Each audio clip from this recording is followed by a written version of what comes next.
हम लोग आज नेचर ऑफ रूट्स के बारे में पढ़ेंगे। अभी तक क्वाड्रेटिक इक्वेशन का दो पार्ट पढ़ चुके हैं। उन दो पार्ट्स में से पहला पार्ट था क्वाड्रेटिक इक्वेशन को पहचानना, उसमें रूट्स फाइंड करना bye middle term split.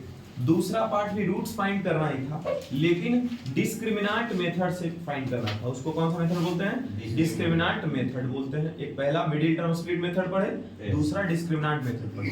Discriminant method को हम लोग क्वाड्रेटिक फार्मूला से भी जानते हैं, ठीक है, और उसी चीज को श्रीधराचार्य रूल से भी जानते हैं, ठीक है। ये तीन चीज एक ही साथ हम लोग पढ़े जो सेकंड एक्सरसाइज में था क्वाड्रेटिक इक्वेशन का। थर्ड इक्वेशन में हम लोग पढ़ने वाले हैं नेचर ऑफ रूट्स के बारे में। Nature of roots. अब नया फॉर्मूला इस चैप्टर में नहीं आएगा, जो भी फॉर्मूला आप पढ़ रहे थे 2 या 3 कल, ठीक है, वही फॉर्मूला फिर से अप्लाई होने वाला है। सबसे पहले कोई भी क्वाड्रेटिक इक्वेशन है उसका जनरल फॉर्म क्या है? ax² + bx + c = 0 where a does not equals to 0 और a b c कोई भी रियल नंबर होगा। ये जनरल फॉर्मूला बार बार लिख रहे हैं, लगातार लिख रहे हैं। ये रट करके याद करके जैसे भी समझ सकते हो वो तुम रखो अपने पास, क्योंकि कोई भी अगर पूछ दे कि क्या पढ़ रहे हो तो क्वाड्रेटिक पढ़ रहे हैं, तो चलो उसका जनरल फॉर्मूला ही बता दो। पहला चीज यही है ना क्वाड्रेटिक इक्वेशन में, या फिर क्वाड्रेटिक ये पॉलिनोमियल में भी, तो तुमको यही नहीं आता है तो आगे वो क्या ही आदमी पूछेगा, ठीक है। तो जनरल फॉर्मूला हम पहले जब लिख रहे थे, जनरल फॉर्मूला समझाए भी थे कि कैसे लिखा जाता है, समझाया हुआ कि नहीं समझाया हुआ? तो यहाँ x² है, हाईएस्ट पावर को सबसे पहले रख दिए, क्वाड्रेटिक मतलब डिग्री 2 मतलब पावर 2, उसके बाद फिर प्लस दे करके x लिख दिए, फिर प्लस दे करके यहाँ पर जगह खाली छोड़े। x² के बगल में कोई भी नंबर आ सकता था, इसीलिए यहाँ पे a लिख देते हैं। x के बगल में भी तो कोई भी नंबर आ सकता है, यहाँ b लिख सकते हैं, और लास्ट में कोई भी कांस्टेंट पार्ट हो सकता है, इसलिए यहाँ पे c लिख देते हैं। सो ax² + bx + c इसका जनरल फॉर्म हो गया। कोई बच्चा इसको ऐसे भी बोल सकता है px² + qx + r, नहीं बोल सकता, गलत थोड़ी हो जाएगा।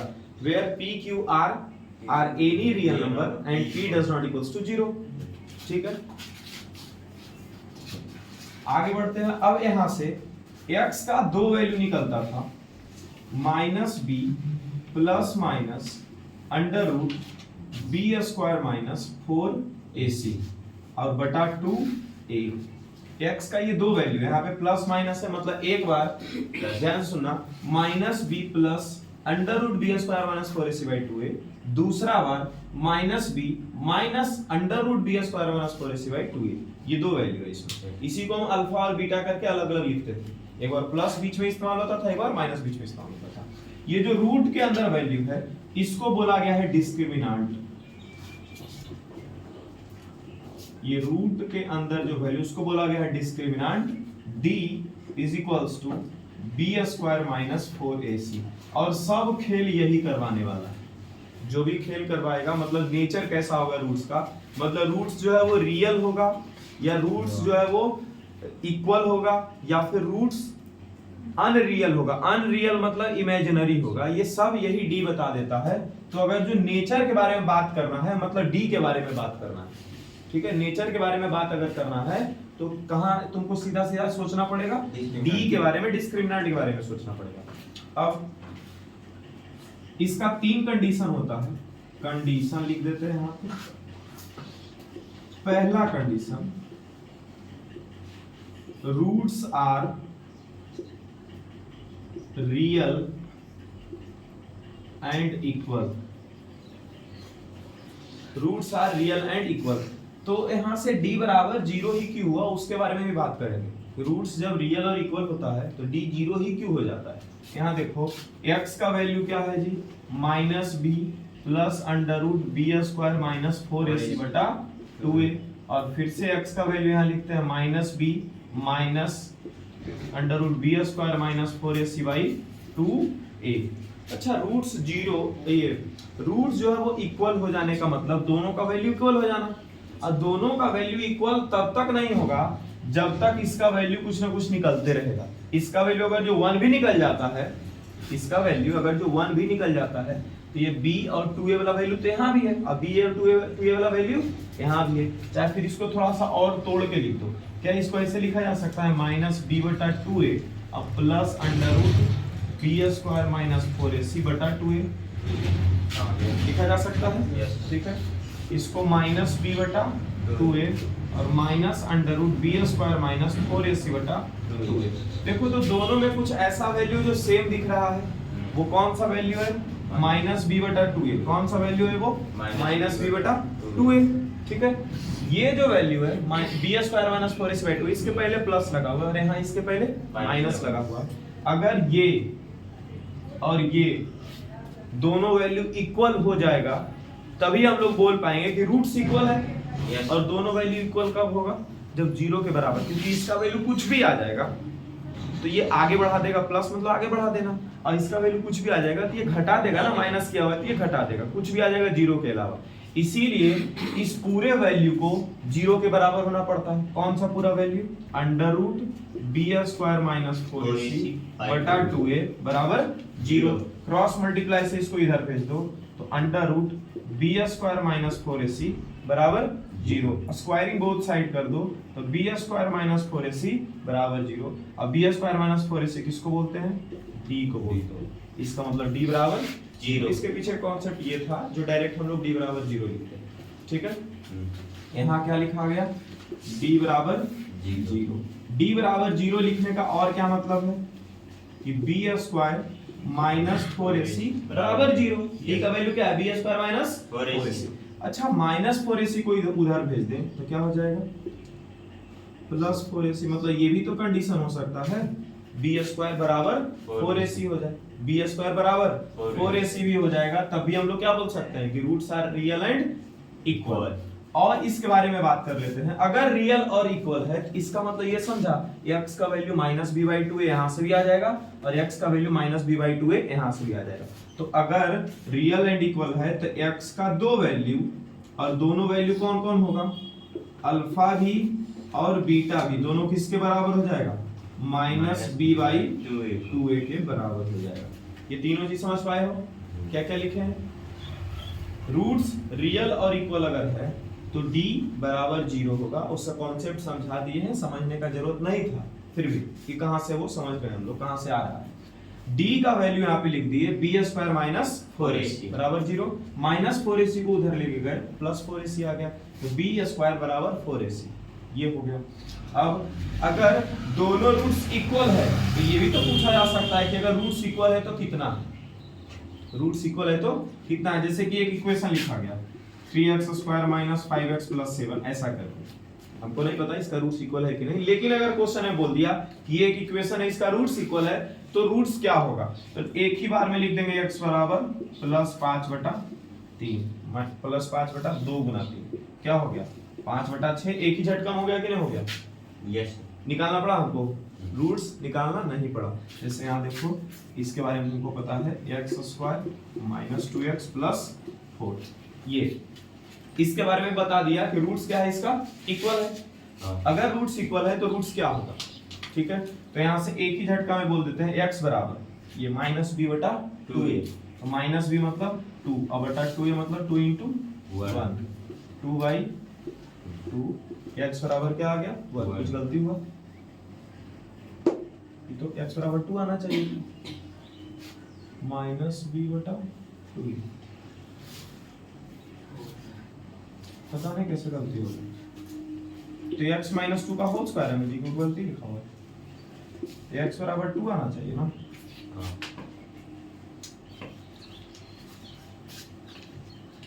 कहाँ है?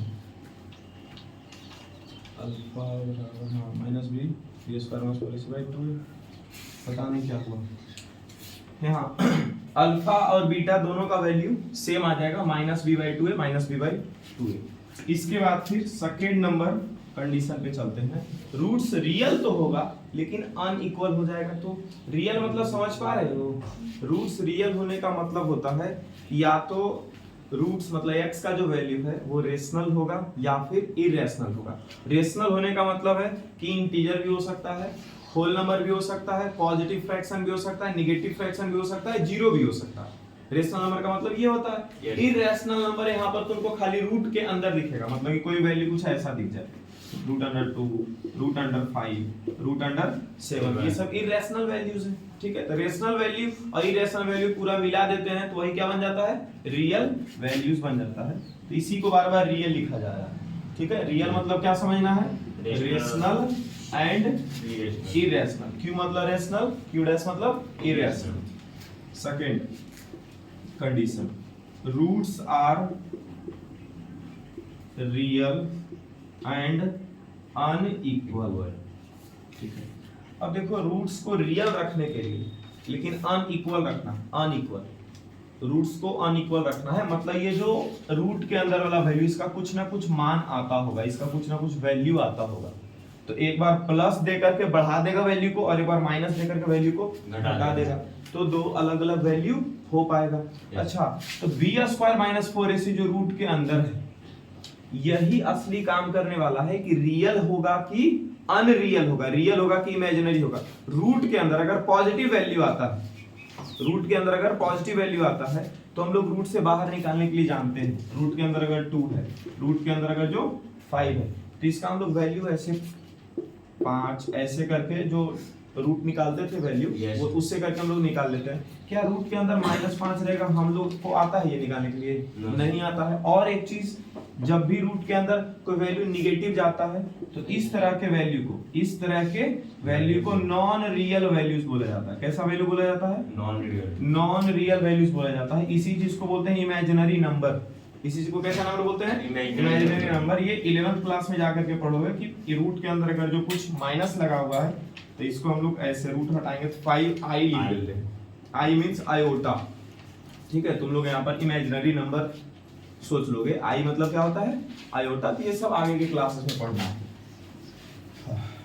अभी क्या जान रहे हैं कि अगर रूट्स को रियल करना है तो रूट के अंदर यहाँ जो अंडर रूट है, जो सर्ड है, इसके अंदर का जो वैल्यू है पॉजिटिव होना पड़ेगा। इसके अंदर का वैल्यू को पॉजिटिव होना, और अंदर के वैल्यू को हम लोग क्या बोलते हैं? d। b² - 4ac को क्या बोलते हैं जी? d।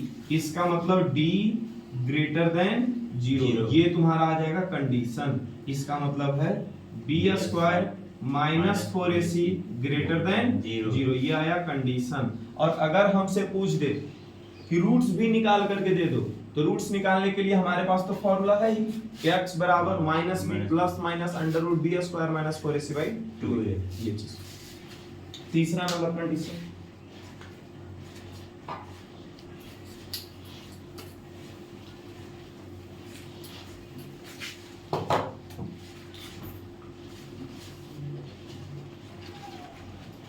Roots are unreal. Roots are क्या लिखा हुआ है? अनरियल, या एक और टर्म आ जाएगा नॉन रियल, या फिर टर्म आ जाएगा इमेजिनरी। रूट्स अनरियल हो जाए या नॉन रियल हो जाए या फिर इमेजिनरी हो जाए, तो ये कब हो पाएगा? जब रूट का अंदर वाला जो वैल्यू था, यहाँ देखो, यहाँ सर्ड, इसको सर्ड भी बोल रहे हैं, इसको रूट भी बोल रहे हैं, इसके अंदर वाला जो वैल्यू था वो कैसा वैल्यू हो जाएगा? निगेटिव। ये कैसा वैल्यू आ जाए? निगेटिव आ जाए। इसके अंदर वाला पार्ट जो है वो अगर निगेटिव आ जाए तो इससे हम लोग बोल सकते हैं कि ये पूरा वैल्यू इमेजिनरी हो गया, ये पूरा वैल्यू इमेजिनरी हो गया। इसका मतलब है कि इसके लिए कंडीशन लिखना है तो d < 0 लिखना पड़ेगा। ठीक है, yes, और d का फॉर्मूला क्या था जी? b² - 4ac < 0, यही कंडीशन है इसका। ठीक है, और अगर ऐसा तुमको दिख जाए, मतलब d < 0 मतलब समझ रहे हो, d जो है वो निगेटिव है। कितना बच्चा ये < 0 लिखे ना तो ये दिमाग में फिगर ही नहीं बन पाता। < 0 मतलब क्या होता है? जो भी चीज लिखते हैं उसका अगर फिगर बनेगा तो प्रॉपर समझ में आता है। ठीक है, d < 0 का मतलब d का वैल्यू निगेटिव आना, -5 -2/3 कुछ भी माइनस लग करके d। ठीक है, अगर ऐसा आ जाए कि तुम d सॉल्व कर रहे हो और वैल्यू निगेटिव आ जाए तो बोल देना इसका रूट्स नहीं निकलेगा। 10th क्लास में अगर d का वैल्यू निगेटिव आ गया है तो बोलते हैं रूट्स नहीं निकलेगा, तो रूट्स आर नॉन रियल लिख करके छोड़ दो। ठीक है, ये नहीं लिखेंगे कि रूट्स ही नहीं निकलेगा, लिख बोल देंगे, वहां पे लिखेंगे रूट्स आर नॉन रियल और लिख के छोड़ देंगे। चौथा नंबर कंडीशन, कंडीशन देखो 3 ही होता है, चौथा नंबर कंडीशन पहला और दूसरा को मिला के बनाएंगे, ठीक है। अच्छा रूट्स यहाँ भी रियल लिख रहा है और रूट्स यहाँ भी रियल लिख रहा है, दोनों जगह रियल लिख रहा है, एक जगह भले इक्वल है एक जगह अनइक्वल है। अच्छा अनइक्वल का दूसरा नाम डिस्टिंक्ट भी है, डिस्टिंक्ट मतलब भी अलग अलग होता है, अनइक्वल मतलब भी अलग अलग होता है, ठीक है। रूट्स आर रियल अगर बोल दे, कंडीशन कभी कभार बोलेगा ना find the value of k for which roots are real, सिर्फ रियल लिखे। अच्छा सिर्फ रियल लिखा तो हमको तो पता नहीं ना है जी कि इक्वल है कि अनइक्वल वाला बोल रहा है। रियल अगर बोल रहा है इसका मतलब दो कंडीशन इसके अंदर छुपा हुआ है, इक्वल रूट्स वाला भी और अनइक्वल वाला भी, और अनइक्वल रूट्स वाला भी, दोनों कंडीशन छुपा हुआ है। अगर दोनों कंडीशन छुपा हुआ इसका मतलब कि d बराबर 0 भी हो सकता है और d ग्रेटर देन 0 भी हो सकता है। ग्रेटर देन 0 मतलब पॉजिटिव, ये दोनों हो सकता है, ठीक है। अगर दोनों हो सकता है तो दोनों को अलग अलग हम लोग सॉल्व नहीं करेंगे, इसके लिए हमारे पास एक इनइक्वालिटी दिया गया है ग्रेटर देन इक्वल्स टू 0, एक ही साथ लगा देंगे दोनों, d greater than equals to 0। बात समझ आया? यस। अब एक क्वेश्चन यहाँ से, एक क्वेश्चन है ये कॉन्सेप्ट और जो इस चैप्टर के लास्ट क्वेश्चन तक एक बार इस्तेमाल बस होता है, उसके लिए इनइक्वालिटी एक आ जाएगा तुम लोग को ऐसा देखने को मिलेगा कि x जो है माइनस एक्स जो है वो ग्रेटर देन a दिख रहा है, क्या है minus x greater than a, और हम लोग जो वेरिएबल x यहाँ वेरिएबल है और a के जगह कोई भी नंबर रहेगा, a के जगह कोई भी नंबर रहेगा और x हमारा यहाँ पर क्या है वेरिएबल है। वेरिएबल जो होता है उसको हम लोग पॉजिटिव यूज करते हैं, जैसे कि कभी तुम्हारा आंसर आया होगा माइनस एक्स बराबर 5, तुम क्या किया होगा x बराबर माइनस 5 कर दिए, कर देते हो ऐसे एकदम झटके में, और ये चीज यहाँ पर अगर कर दोगे गलत हो जाएगा, समझ गए कि माइनस एक्स बराबर अगर जो a दिख रहा है तो x बराबर x minus a greater than a अगर जो दिख रहा है और x greater than minus a कर दिए तो ये गलत हो जाएगा, ठीक है। जब भी साइन इधर उधर करना चाहते हो, खास करके साइन यहाँ मल्टीप्लाई में, साइन यहाँ क्या है x के साथ मल्टीप्लाई में है और इस साइन को उधर भेजना चाह रहे हो तो डायरेक्ट उधर नहीं जाएगा, ये तुम एक्चुअली माइनस का गुना इधर भी और माइनस का गुना उधर भी कर रहे हो, और जब भी माइनस का गुना हम करते हैं और बीच में इनइक्वालिटी लगा रहता है तो उसके ऊपर इफेक्ट पड़ता है। जैसे देखो इधर है -3 और इधर है -5, कौन बड़ा दिख रहा है -3, ठीक है। लेकिन अगर माइनस का गुना दोनों तरफ कर दिया जाए तो -3 कहाँ बदल जाएगा +3 और 5 कहाँ बदल जाएगा 5 में। अब देखो तो ये वाला साइन लगाएंगे तो गलत होगा कि नहीं होगा, होगा, बोलो। तो यानी कि माइनस का गुना दोनों तरफ किया जाता है तो इनइक्वालिटी का साइन चेंज हो जाता है, ये बात समझ पाए हो? यस। उसी तरह से अगर यहाँ पर माइनस का गुना दोनों तरफ करेंगे तब ना x का वैल्यू जो माइनस में था वो प्लस हुआ, तो इनइक्वालिटी का साइन तो चेंज होना चाहिए था, चेंज नहीं किए तो ये गलत हो जाएगा, ठीक है। अब यहाँ पर x ये जो ग्रेटर देन का साइन था वो लेस देन में बदल जाएगा और यहाँ हो जाएगा -a, सही है यहाँ तक? यस। ठीक है। और एक चीज समझ लो यहीं से, x स्क्वायर ग्रेटर देन और इक्वल्स टू a स्क्वायर, अगर a लिखा हुआ है x square greater than equals to a लिखा हुआ है तो x जो है वो greater than equals to under root, square से हटाए तो इधर क्या है अंडर रूट a और यहाँ क्या लग जाएगा जी प्लस माइनस, तो ये यहीं तक नहीं छूटता, ये यहीं तक नहीं छूटता, इसको ऐसे लिखना पड़ता है कि माइनस वाला जो पार्ट है उससे बड़ा होगा x और प्लस वाला जो पार्ट है उससे छोटा होगा x, इसको ऐसे लिखते हैं -a से बड़ा होगा x, ठीक है, और इससे इक्वल्स टू का साइन हटा दें और इससे छोटा होगा x, ये चीज डायरेक्टली, ये सब बढ़िया से जो है तुम लोग समझ पाओगे 11th क्लास के अंदर जब पहला चैप्टर शुरुआत भी नहीं होगा उससे पहले ही ब्रिज कोर्स पढ़ाया जाएगा, उसमें इंटरवल जैसी चीजों को पढ़ाया जाता है, वहां पर समझ में आएगा, ठीक है। कुछ मेथड होता है उसको यूज करके, अभी इस एक क्वेश्चन में ये इस्तेमाल हो जाएगा ठीक है, आर स्क्वायर में क्वेश्चन में ये इस्तेमाल हो जाएगा और एक क्वेश्चन में ये इस्तेमाल हो जाएगा। तुम लोग तो जो पढ़ा हुआ है उसको मालूम पड़ रहा होगा ये चीज, ठीक है। और जिसको अभी भी नहीं मालूम पड़ रहा है तो क्वेश्चन जब सॉल्व कर रहे होंगे तो वहां पर दिख जाएगा ये, ठीक है। चलिए नोट कर लीजिए। चलो नेचर ऑफ फ्रूट्स के लिए सब बताएंगे नहीं, बस हिंट करके छोड़ेंगे क्योंकि बना लिया है सब, है ना, बना लिया ना स्वाति। नेचर ऑफ फ्रूट्स मतलब कि डी का वैल्यू निकालना है, क्या होता है बी स्क्वायर माइनस ए हो गया 1, बी हो गया -1 और सी हो गया 2, ठीक है। इसके ऊपर पुट कर देंगे, यहाँ वैल्यू जो है तुम्हारा डी का निगेटिव आ जाता होगा तो लिख देंगे रूट्स आर नॉन रियल, यही हुआ है ना। यहाँ पर भी ए बी सी तीनों का वैल्यू यहाँ से निकाल लेंगे, बन गया था रोहित यहाँ तक। अब यहाँ देखो क्या कहता है, find the value of K for which roots are real and equal, और उसके लिए 3, 4 और 5वां नंबर ये क्वेश्चन दिया हुआ। रूट्स को रियल और इक्वल बोल दिया है, के का वैल्यू फाइंड करना है, ठीक है। तो हमारे पास कंडीशन क्या है रियल एंड इक्वल रूट्स के लिए, b इक्वल्स टू 0, सबसे पहला लाइन यही लिखा जाएगा, है ना। इससे पहले a का वैल्यू पता कर लेना पड़ेगा, 2 होता है, b माइनस के होता है और c 1 होता है। b स्क्वायर माइनस 4ac बराबर 0, इस पे पुट करोगे तो k का वैल्यू पता चल जाएगा, कितना है k का वैल्यू, प्लस माइनस 2 रूट 2 गधा, गलती कर दिया ना, ऐसा आया होगा k स्क्वायर माइनस 8 बराबर 0। हेलो, k स्क्वायर माइनस 8 बराबर 0, k स्क्वायर बराबर माइनस 8 उधर गया तो प्लस 8, स्क्वायर हटाएंगे तो इसके ऊपर अंडर रूट तो लगाएंगे, लेकिन इसके पहले प्लस और माइनस दोनों रखेंगे ना। k बराबर प्लस माइनस 2 अंडर रूट 2 क्या आएगा, ठीक है।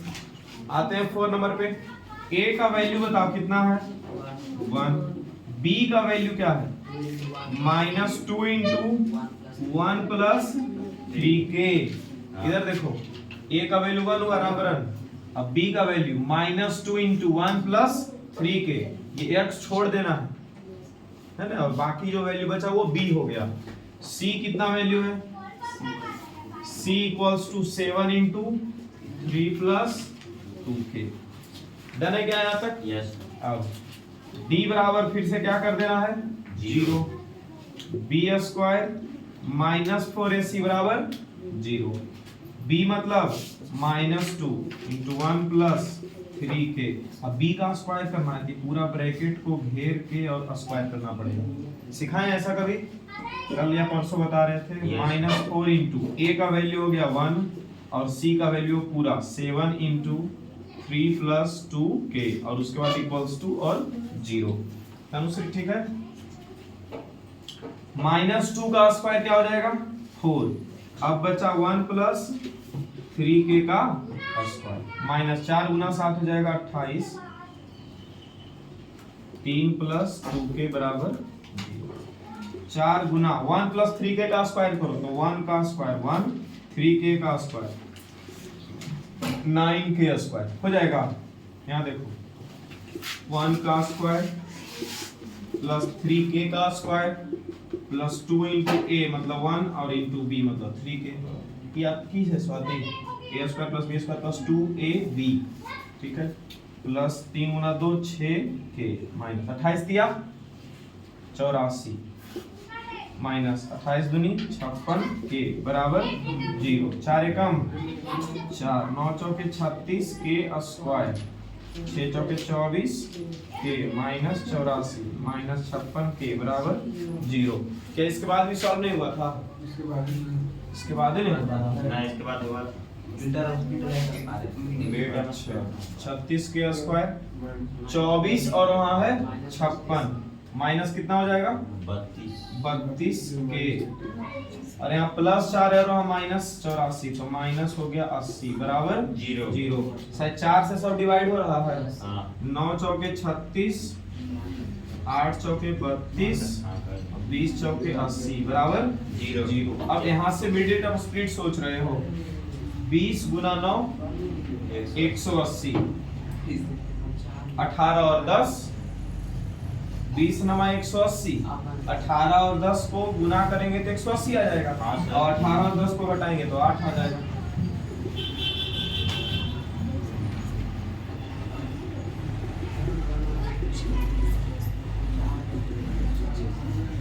देखो यहाँ तक ठीक है ना? Yes sir. ठीक है, यहाँ से देखो क्या समझना है, 20 और 9 को गुना करके कितना लाएंगे 180, मतलब गुना करके 180 चाहिए, और वही दो नंबर को घटा करके 8 चाहिए। तो 18 और 10 को 180 मिल जाएगा गुना करने से, और 18 और 10 को घटाएंगे 8 मिल जाएगा। -18 के प्लस 8 के माइनस 20 बराबर 9 के कॉमन के माइनस 2 प्लस 4 के कॉमन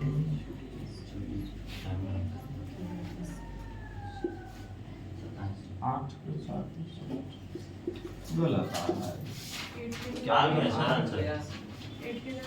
अच्छा 10 होगा ना, तो यहाँ हो जाएगा 5 दूनी 10 के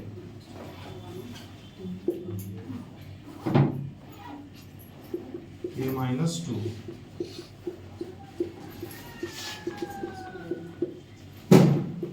के माइनस 2 बराबर 0, 9 के प्लस 10 बराबर 0, के बराबर 2 और के बराबर माइनस 10 बटा 9, दो वैल्यू आ गया। ठीक है, सेम प्रोसीजर से ये भी क्वेश्चन बन जाएगा। ठीक है, क्लास डिसमिस। ये सब रिवाइज करके आना बढ़िया ढंग से, क्योंकि क्वेश्चन कल जो होगा वो और भी ज्यादा लेवल वाला होगा। ठीक है।